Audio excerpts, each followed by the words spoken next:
पहुंचे नहीं हो अभी जाना हो जाए। चलिए विशेष आग्रह है आप वृंदावन आइए और हमारे ठाकुर का नजारा देखते हैं, बड़ा दिव्य है। 5 मिनट। ये जो दुख है, आपको दुख लग रहा है, वो उसको परमात्मा में सकते हैं यदि तप करेंगी तो। और मैना के मन में बड़ा दुख है कि मेरी कन्या सुकुमारी है, जाकर के वन में तप कैसे करेगी, कठोर साधना कैसे कर पाएगी। Hello friends, welcome back to my YouTube channel. और आज हम लोग जा रहे हैं हमारे गांव में जो यज्ञ हो रहा है वहाँ पर ही।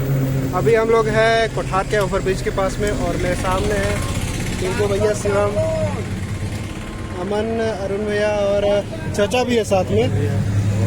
तो बढ़ते हैं हम लोग यज्ञ शाला की ओर, है ना, और वहाँ पे जाकर के मिलते हैं। अच्छा, यज्ञ शाला नहीं जा रहे ना, हम लोग जागरण देखने जा रहे हैं ना, ठीक है, तो मिलते हैं जागरण में। अच्छा, वृंदावन करने के लिए लोग गए हैं, यहाँ से गए हैं, कोई नहीं गए, जागरण नहीं पहुँचे क्या?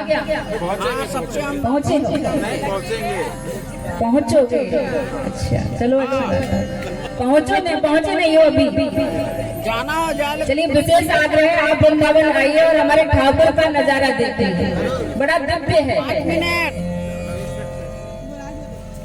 5 मिनट। तो महाराज हमरो फोन आया लगल है।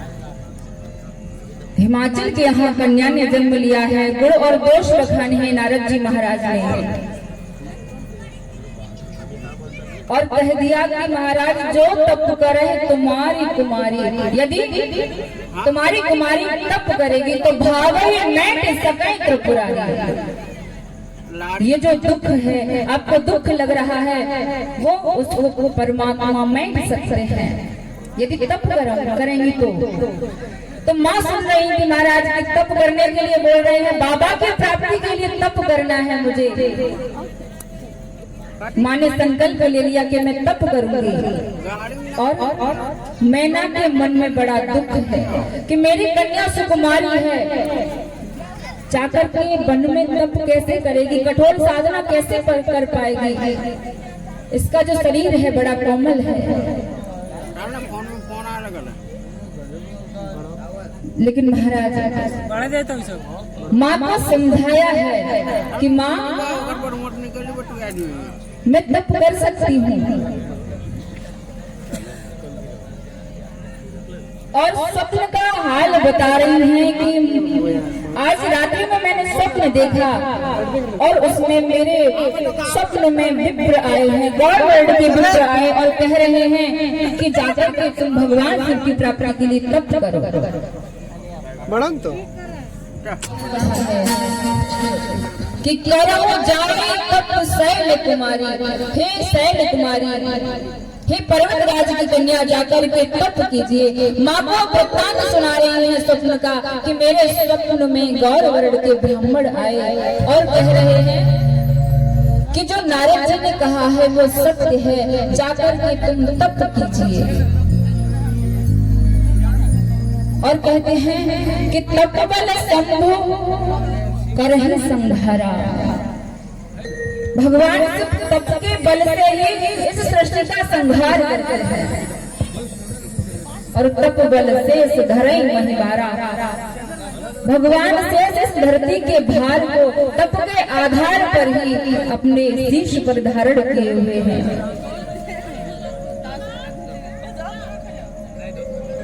तप जीवन में माँ ने कहा कि मेरे जीवन में जब तक तप नहीं होगा तब तक भगवान शिव को मैं प्राप्त नहीं कर पाऊंगी। माँ को समझा करके माँ भवानी तप करने गई हैं, अखंड तप किया है घोर वन में जाकर के।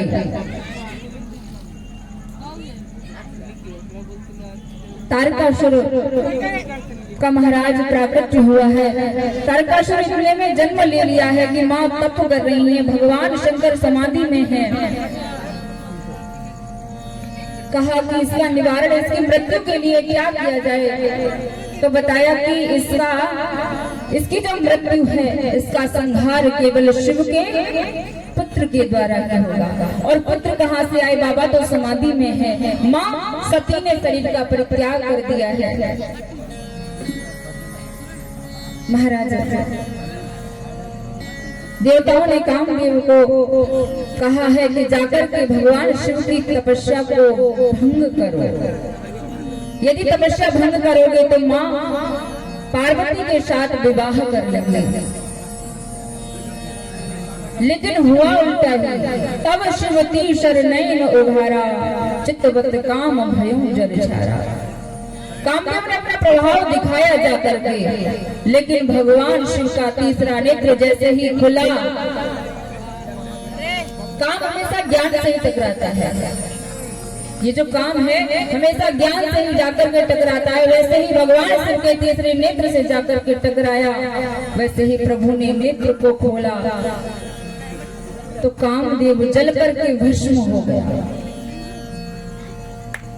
अब देवताओं ने विचार किया, जो हमने मनगढ़ंत किया था कि भगवान शिव का विवाह ऐसे हो सकता है, काम के द्वारा हो सकता है, लेकिन महाराज वो तो उल्टा ही हो गया। कामदेव को भी मार के इन्होंने छुट्टी कर दिया।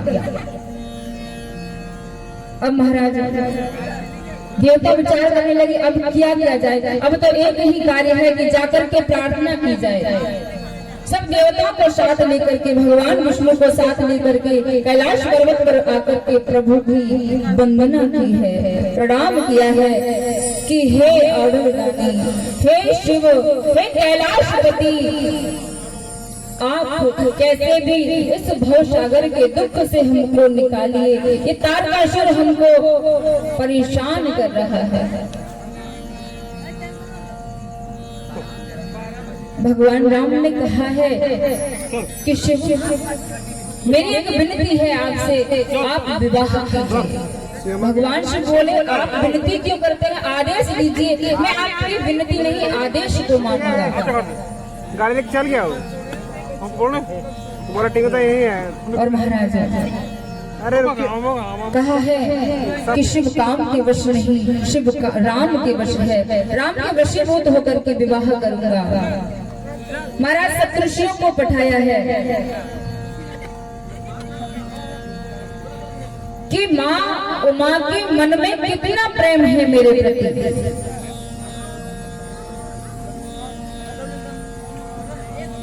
जाकर के सप्तऋषियों ने महाराज भोलेनाथ की इतनी बुराई की है कि वो तो अमंगल वेशधारी है, नंगा रहने वाला है, और उसके साथ विवाह करोगी। हम तुमको एक सुंदर सा वर बताए दे रहे हैं। कौन है? बैकुंठ।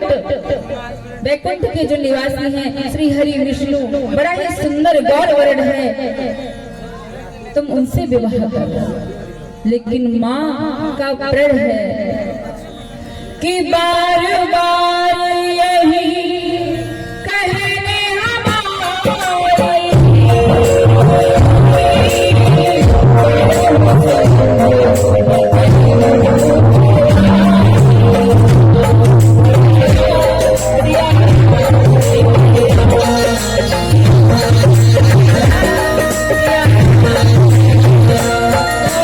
तो महाराज माँ उमा की परीक्षा के लिए सप्तऋषि पधारे हैं। विविध प्रकार से बाबा की बुराई की है, कैसे भी करके ये इस पथ से हट जाएं। बाबा ने भेजा है कि इनके मन में आखिर कितना प्रेम है शिव के प्रति। शिव के प्रति प्रेम को देख करके माँ ने कहा कि बार बार यही कहने हमारी, बरहु शंभु न तरहु कवारी। आजीवन कुंवारी रह सकती हूँ, लेकिन भगवान शिव के अलावा किसी दूसरे पति को वर्ण नहीं कर सकती। महाराज माँ उमा के इस प्रण को देख करके सप्तऋषियों ने कहा कि देवी, अब तुम्हारी जो साधना है, यदि घर से कोई आए तो घर जाइएगा, पूर्ण हो चुकी है, और भगवान शिव तुम्हारा पाणी ग्रहण करेंगे।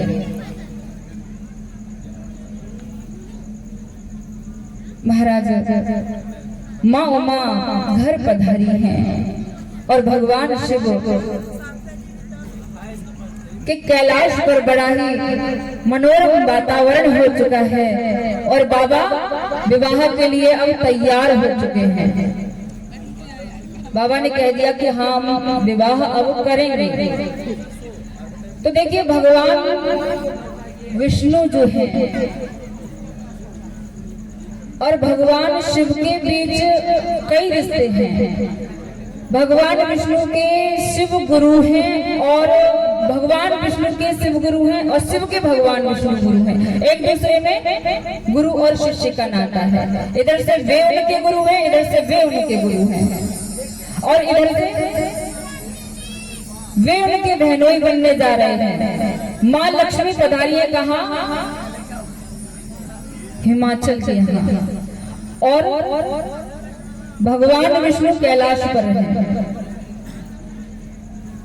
भगवान विष्णु कैलाश पर हैं तो कहा है कि बाबा ने कहा कि मेरे कोई बहन नहीं है, तो आज माँ लक्ष्मी को बहन स्वीकार किया है और माँ को हिमाचल के यहाँ, भगवान विष्णु को हिमाचल के यहाँ भेजा गया है। तो एक दूसरे में साले बहनोई का भी रिश्ता माना जाता है। महाराज बड़े ही जोर शोर से बाबा के विवाह की तैयारियां चल रही हैं।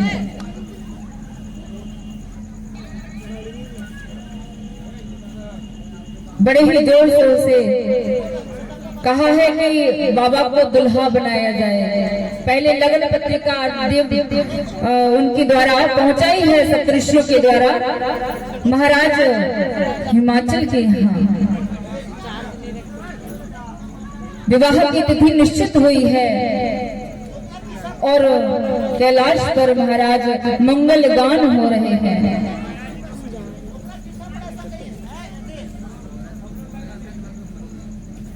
सब लोगों के मन में बड़ा ही उत्साह है कि बाबा का विवाह होने वाला है। बाबा तैयार हो रहे हैं।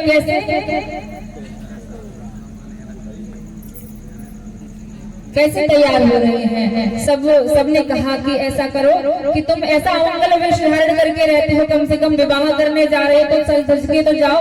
आजकल के दुल्हा सज के जाते हैं, सब पगड़ी बांध के जाते हैं, बढ़िया कपड़े पहन के जाते हैं, परफ्यूम लगा के जाते हैं, तो तुम तो कम से कम तैयार हो जाओ। बाबा बोले हम तो ऐसी चीज है, हमें तो ऐसे ही जानो ब्याह करने। अगर उनको अपनी कन्या को ब्याह हमारे संग करना है तो कर दे, नहीं करना है तो मत कर। हम तो ऐसे हैं, ऐसे ही रहेंगे। तो महाराज कहा अरे कुछ तो थोड़ा बहुत तो सुधर जाओ, ऐसे ही बिल्कुल ऐसे मत रहो, थोड़ा सुधर जाओ। तो क्या किया है कि देखो जब दुल्हा तैयार होता है तो सर पे पगड़ी बांधता है, तो क्या किया कि जटाओं का मुकुट बनाया है। अब जटाओं का मुकुट बनाए तो देवता बोले कि बाबा ऐसा करो कि हीरे मोती लड़ियों का हम किसी से मुकुट ले आते हैं, विवाह कर लो, उसके बाद वापस कर देना। बाबा बोले देखो हमको किसी की मांगी हुई वस्तु नहीं चाहिए। अरे विवाह करने जा रहे हैं, मान सम्मान की बात है, हम विवाह मंडप में बैठे हैं और जो जिसका मुकुट है उसने विवाह मंडप में हमसे कहा अरे भैया हमारा मुकुट दो, तो हम क्या करेंगे?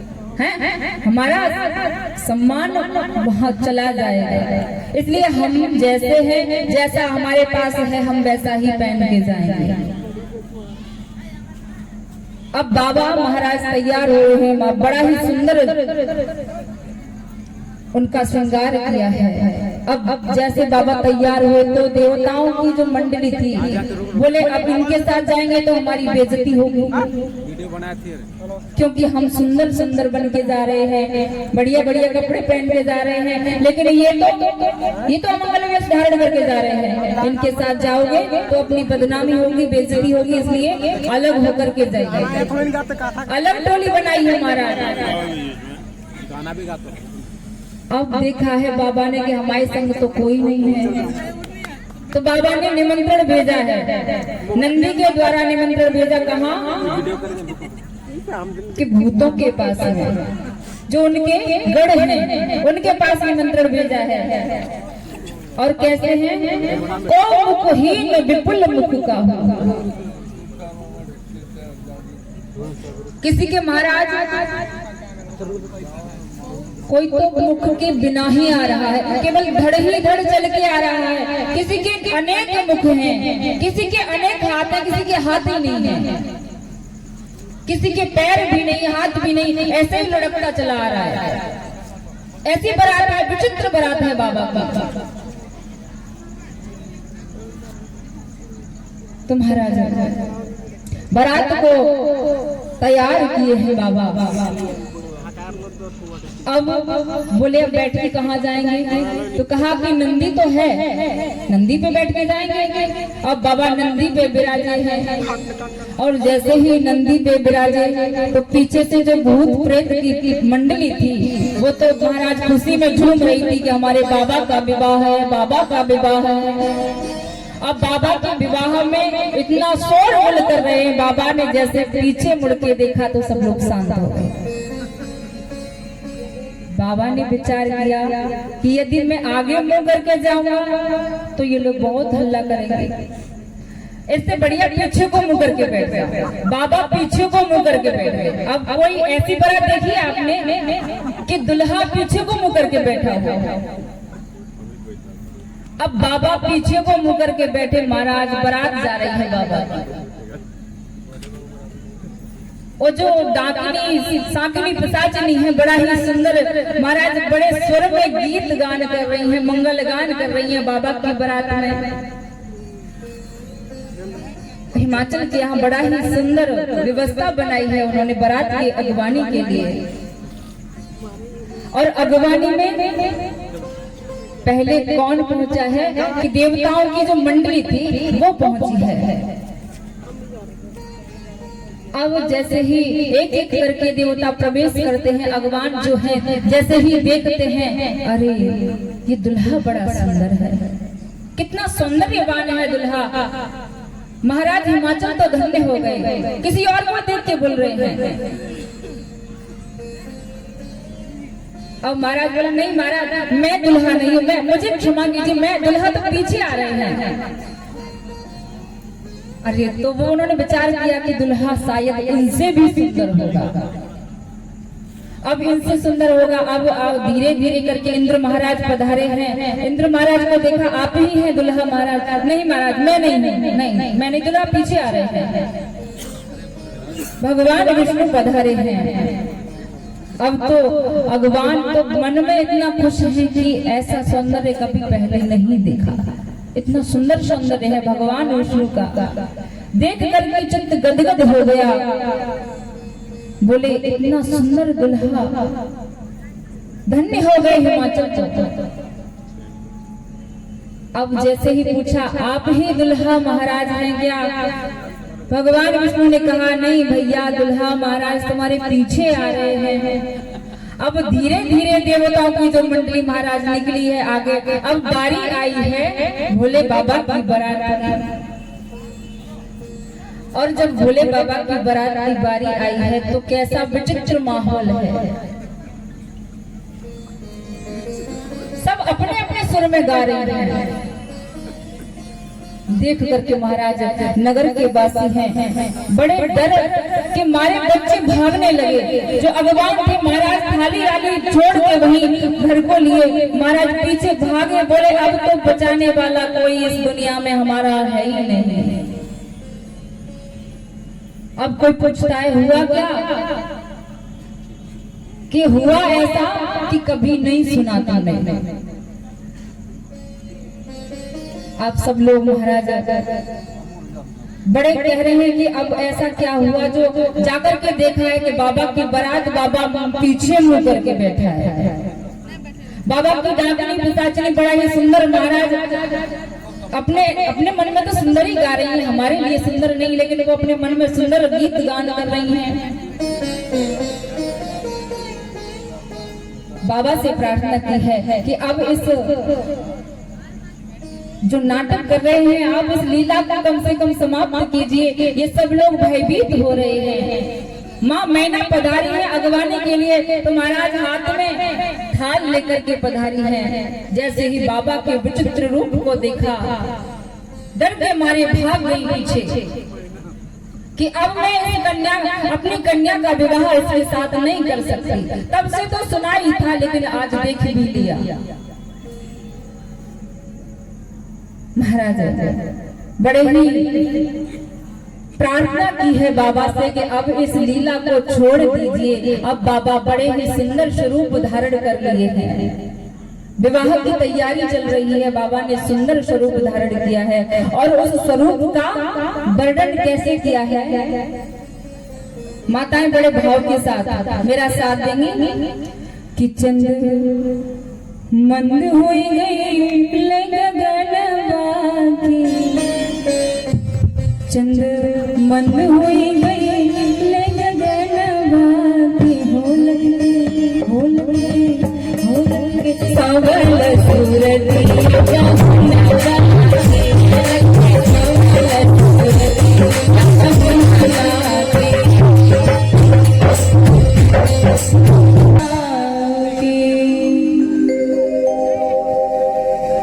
महाराज बड़ा ही सुंदर स्वरूप धारण किया है बाबा ने। एक बार बड़े भाव के साथ बोलेंगे, ऑर्डर रानी भगवान शिव की।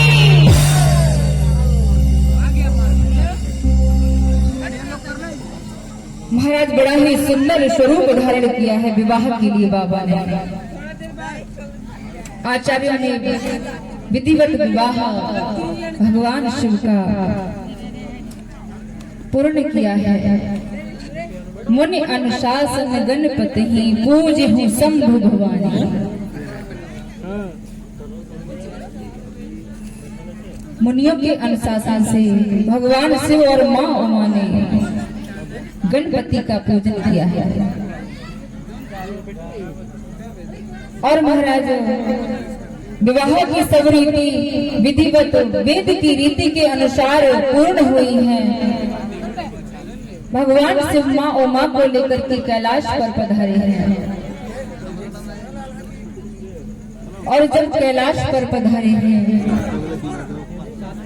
तो उनकी अंतरंग लीलाएं हैं, हमारा प्रवेश उनमें हो नहीं सकता।